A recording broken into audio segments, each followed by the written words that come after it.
Good morning. I am coming to you today with some more news from the real estate and mortgage industry. And today I'm going to be talking about Tabor equity and property taxes. Now, you'll have to forgive me.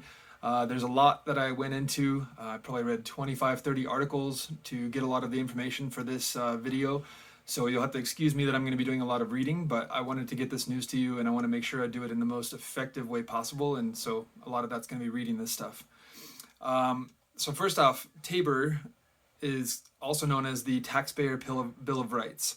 And it's something that was passed in 1992 after a Republican by the name of Douglas Bruce proposed this limitation on tax increases and spending that he felt were unjustifiable.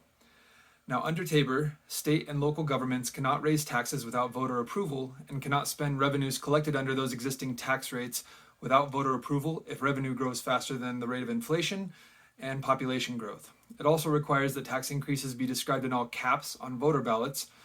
So basically this says the government has limits on how much they can raise our taxes based on affordability by being tied to inflation and based on how much the population grows.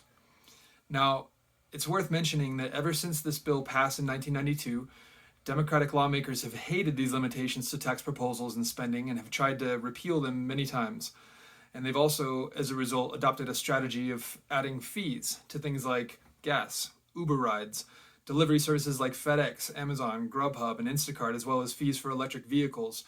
And the reason they took this strategy is that, unlike taxes, voters don't get a say on what the fees are that government comes up with.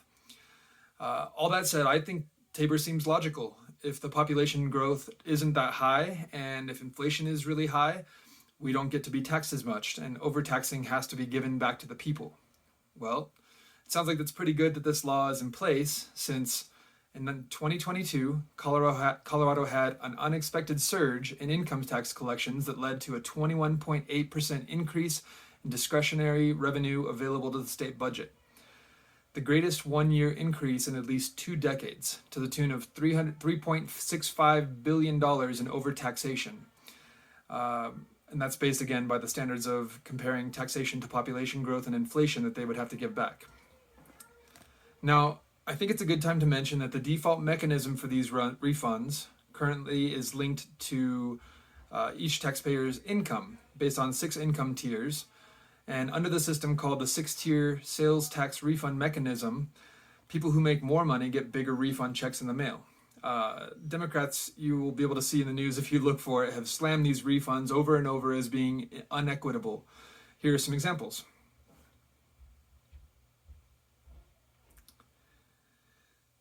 Now, the question in my mind is, should these refunds be equitable?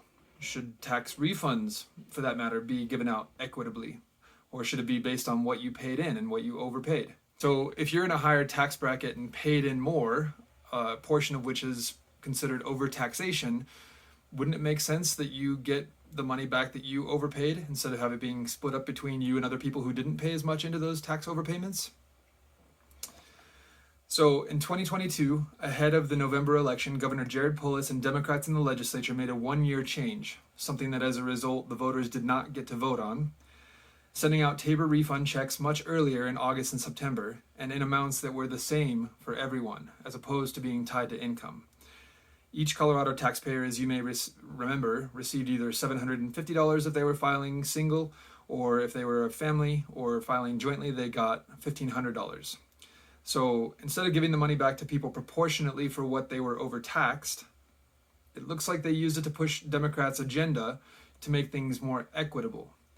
It could even be argued that by this 1-year change to the refund rule voters had put in place, Democrats might have been effectively buying votes from their constituents who received more money than under the 6-tier rule, but you can decide for yourself. Then, the governor and Democratic state lawmakers celebrated the refunds from Tabor, which they hate and have tried to repeal over and over again, branding checks a Colorado dividend and arguably making it look to someone who doesn't follow politics like they were responsible for this windfall of cash. Interesting. Now, on to property taxes. If you own a home, you probably know that every 2 years we get a new assessed value for what our property is worth, and a new higher property tax bill that you have to swallow for the next 2 years as well.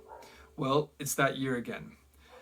The average Colorado homeowner would experience a property tax increase of 40% this year.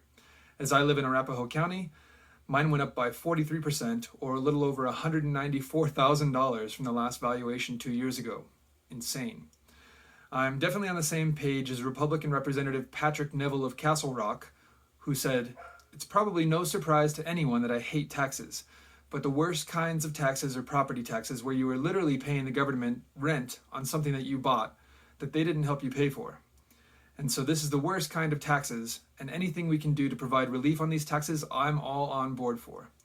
Neville was one of the sponsors of a $700 million property tax relief bill called Proposition HH, which Polis signed into law a few days ago on Monday, with only 1 week left in the session. That bill will reduce property taxes over 2 years in an effort to reduce how much homeowners owe as property values are soaring. The bill lowers the taxable value of residential properties by $40,000 a year.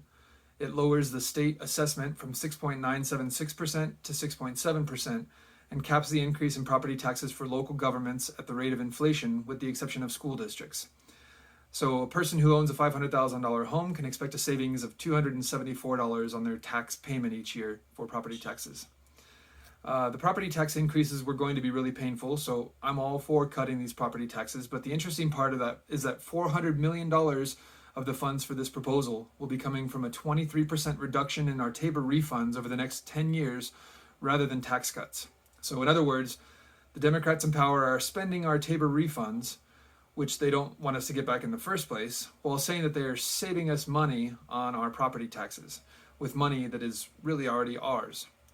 Seems like it might just be another way to spend Tabor dollars as these politicians see fit, instead of giving it back to the people who are overly taxed, actually eroding, I would argue, the purpose in the first place of having Tabor, but you can decide for yourself. So that's it. Let me know what you think. There's a lot in here, so I know there's a lot to consider, but I'm curious what you guys think, and yeah, let me know. Take care.